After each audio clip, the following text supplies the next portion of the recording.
konflik geopolitik, rata-rata pertumbuhan ekonomi negara kita tetap resilient di rata-rata 5%. Pertumbuhan ekonomi yang berkualitas didukung dengan penurunan angka pengangguran, angka kemiskinan, penurunan angka Gini rasio, dan juga angka inflasi yang terkendali. Kepada kami, mungkin tidak Anda mentargetkan mendapat pertumbuhan ekonomi 7% di dalam 1 tahun, karena di dalam sejarah reformasi tidak pernah sampai tumbuh sebanyak 7%. Dulu hanya itu dicapai pada tahun 89 sampai 91 di era Orde Baru.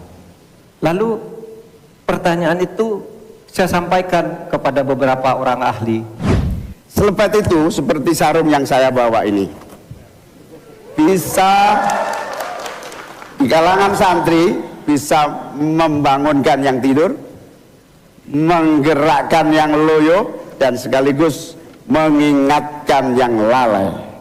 Alhamdulillah Gusti Allah memberi kesempatan saya untuk bersama-sama Mas Anies yang memiliki pemikiran yang sama untuk terwujudnya perubahan dan perbaikan.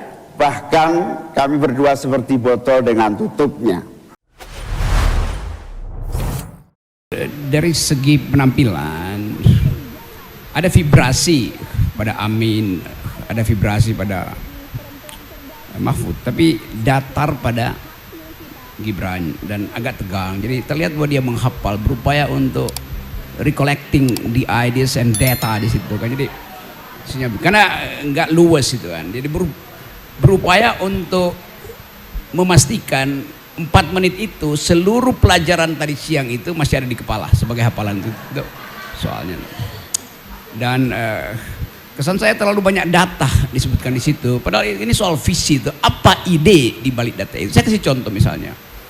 Gibran mengatakan ekonomi akan dia tumbuhkan sedemikian rupa sehingga menghasilkan 9 juta lapangan kerja.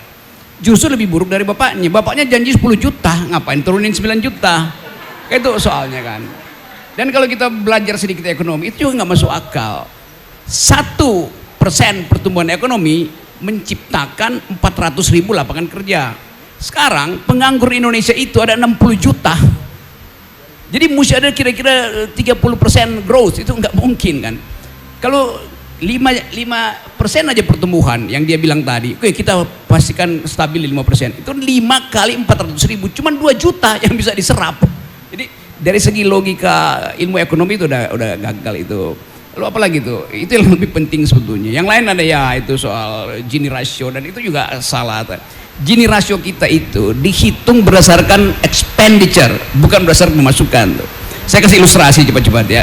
Kalau di ruangan ini ada tukang survei datang, ahli statistik, dia tanya pada saya, Pak Rocky berapa pengeluaranmu sehari? Saya bilang 10.000, karena saya cuma makan pisang Ambon, karena untuk naik gunung saya hanya perlu 10.000 rupiah dapat 2 pisang Ambon. Di dalamnya udah ada karbohidrat, ada nutrisi, ada vitamin, dan ada cairan, cukup itu. Lalu dia datang tanya pada seorang yang mungkin lagi lewat di gedung ini, seorang pengusaha nikel, berapa pengeluaranmu?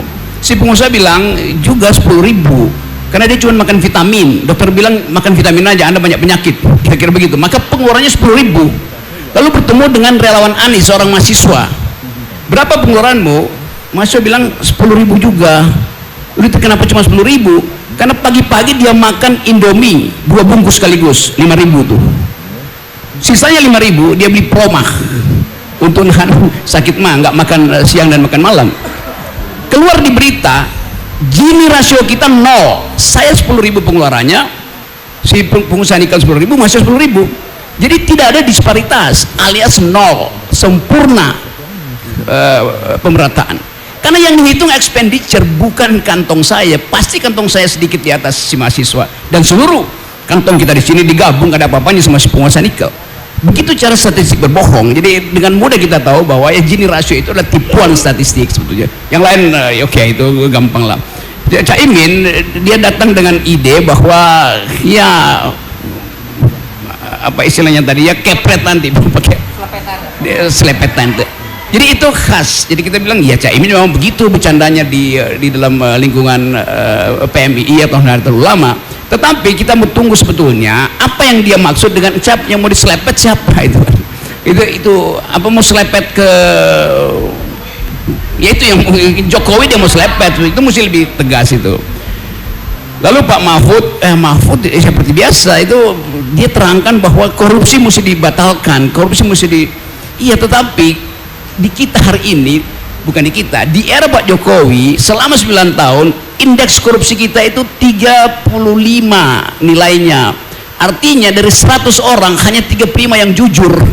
Itu cara bacanya tuh. Sementara di Finlandia 98 semuanya orang jujur itu. Nah, kalau ketidakjujuran ada di zaman Pak Jokowi dan Mahfud ada di situ, ya Mahfud bagian dari yang membenarkan ketidakjujuran. Karena that's the logic gitu kan.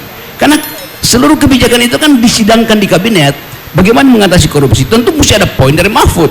Jadi Mahfud jangan berkeluh kesah tentang hal yang tidak biasa diperbaiki.